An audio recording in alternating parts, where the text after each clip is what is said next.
Every team has to push the reset button this time of year.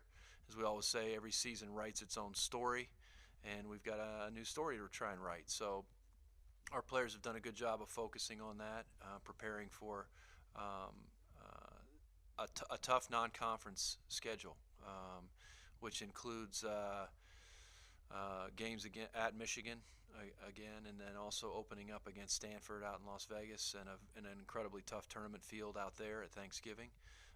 A lot of road games in the non-conference schedule, starting out with at Northern Kentucky and at Youngstown State, which will be two tough games to start the season for us. So we have a rigorous non-conference schedule that will certainly aid in preparing us for another great MAC season. I think the Mid-American Conference just continues to get better and better.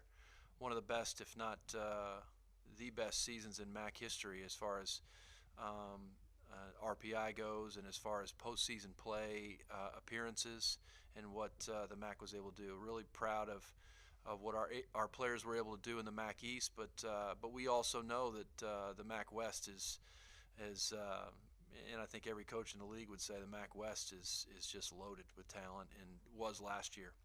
And so our crossover games are going to be very difficult again in the early part of conference play until we get to the second half of conference play, where we're facing mostly MAC East teams. But the MAC East as well is going to be difficult. A lot of good players that are back, and